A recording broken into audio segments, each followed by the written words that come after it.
2012E25. My name is David Johnson, and that's Tola Lawal.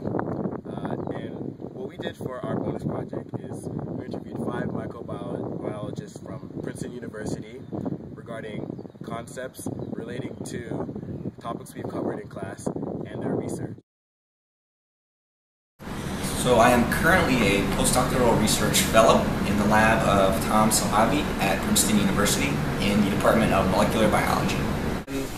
I'm just beginning a postdoctoral fellowship in a biological research laboratory at Princeton, having just finished graduate school. I'm a 4th year graduate student at Princeton University in the Department of Molecular Biology. I'm a grad student in the King Lab. At Princeton? At Princeton. Okay. Department of Molecular Biology. I am a 4th year graduate student in the laboratory of Professor Hilary Kohler here at Princeton University in the Department of Molecular Biology. So we issued them each a challenge to describe their research using the words metabolism, polymerase, and ribosomes. Okay, 3 of some of my favorite words. So for our work, we study cells that are, the difference between cells that are actively dividing and cells that have reversibly exited the cell cycle. And to do this, we look at the gene expression changes between these 2 different cell states.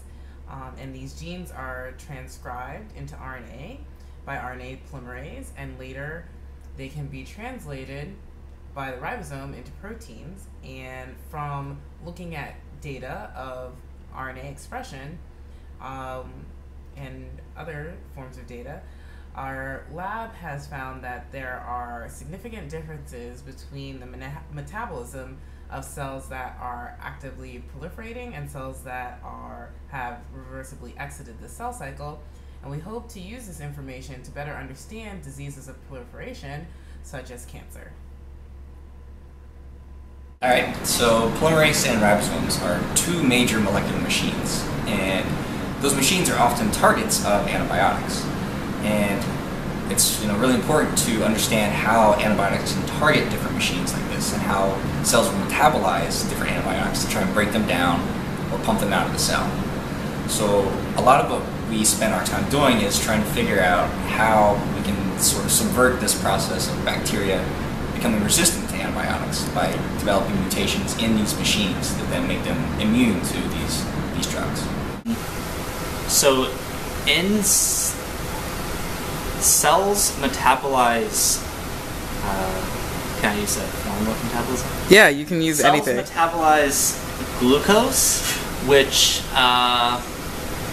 ends up becoming a modification on proteins that are synthesized via the ribosome. And what's the other word? Polymerase. And can actually facilitate the docking and extension of polymerase. Okay, short answer is my work does not deal with polymerase, That's not true. ribosomes, or metabolism. Everybody's does.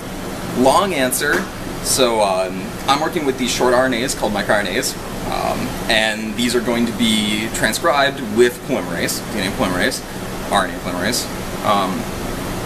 What else? Ribosome. So microRNAs work by, at least one way they can work is to prevent protein synthesis by binding to another strand of RNA and preventing the ribosome from being able to translate along that. What was my last one? Metabolism. Metabolism. Well, cancer cells obviously undergo all sorts of different metabolomic changes, but since I look at the degradation of RNAs, I guess you could say I look at RNA metabolism.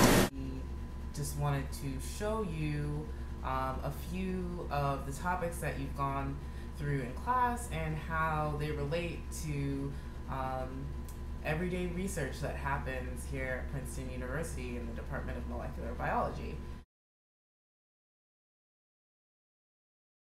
I use PCR almost every day, and most molecular biologists probably use it every day. We do it for routine things like amplifying a gene of interest and moving it around between different strains, different organisms. We can use that technique to create mutations. We can use that technique to identify different regions and compare the genotype between different strains. So it's really broadly applicable to what we do in the lab.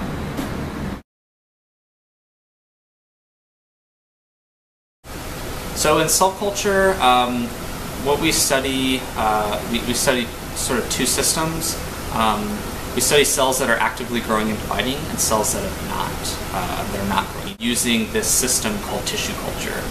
So we actually we get tissue from donors, and we isolate particular cells.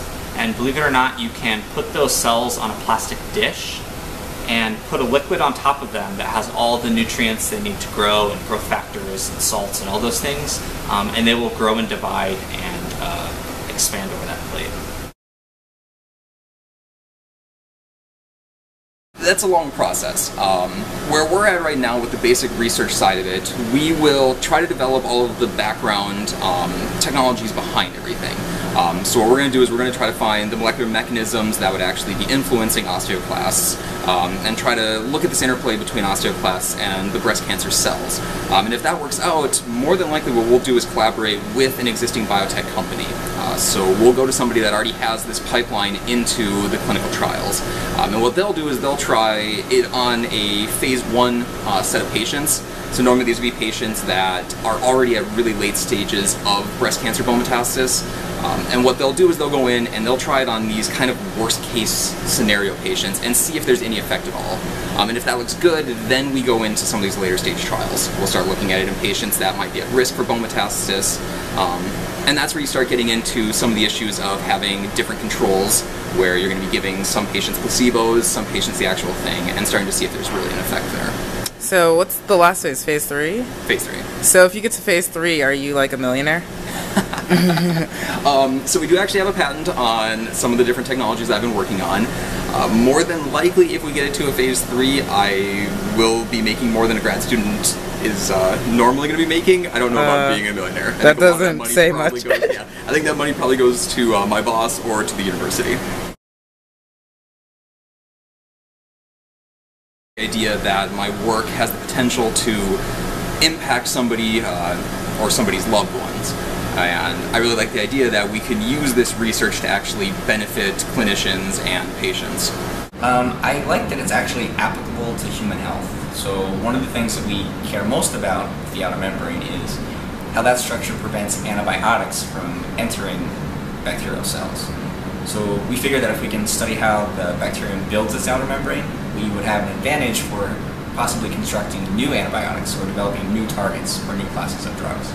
So it's got some impact for human health. To make some broad statements about biology, and I guess they're getting it. They're experiencing that wow moment where I think they understand how some fundamental biological processes work, and that's going to affect their ability to think about science, and hopefully they can take that to their own disciplines if it applies. But just to have the average layperson, even if they're not scientists, understand why we do what we do, why it's important, and how it works, then that's a big win for us. So Wow. today, that was the coolest thing. That is the most eloquent statement about grading papers, being a TA, and I've never heard it been discussed as the funnest part of somebody's day. I guess there's something, you know, it can be frustrating to spend so much time grading when there are other things I'd like to do as well. But, it's nice to know that all the time spent teaching amounts to something.